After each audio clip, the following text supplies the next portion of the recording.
ఒకళ్ళని విమర్శించు, తప్పులేదు.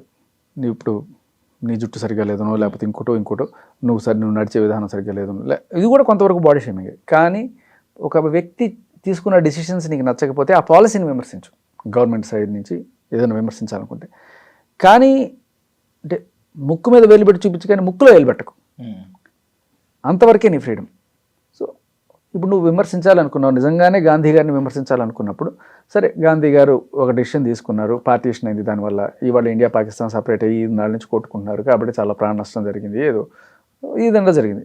ఇది రెండు కూడా కలిసే ఉండుంటే ఈ పాటికి ఆ డిఫెన్స్కి సంబంధించిన అంతా కూడా మనం పెట్టుకుంటే ఇంకెంత డెవలప్ అయ్యేవాళ్ళం, ఇటువంటి మాటలైనా మాట్లాడుకోవచ్చు.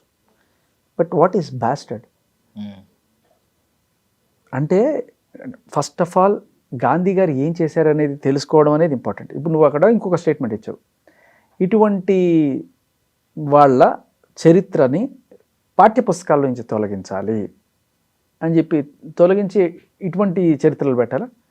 అంటే పాఠ్యపుస్తకాల్లో తొలగించాలి అన్నప్పుడు నువ్వు కనీసం ఆ పాఠ్యపుస్తకం చదువుకొని ఉండాలి కదా. గాంధీ గారి చరిత్ర ఏంటి, గాంధీ గారు ఏం చేశారు, సహాయ నిరాకరణ ఉద్యమం అంటే ఏంటి, దండి యాత్ర అంటే ఏంటి, ఉప్పు సత్యాగ్రహం, ఇవన్నీ కూడా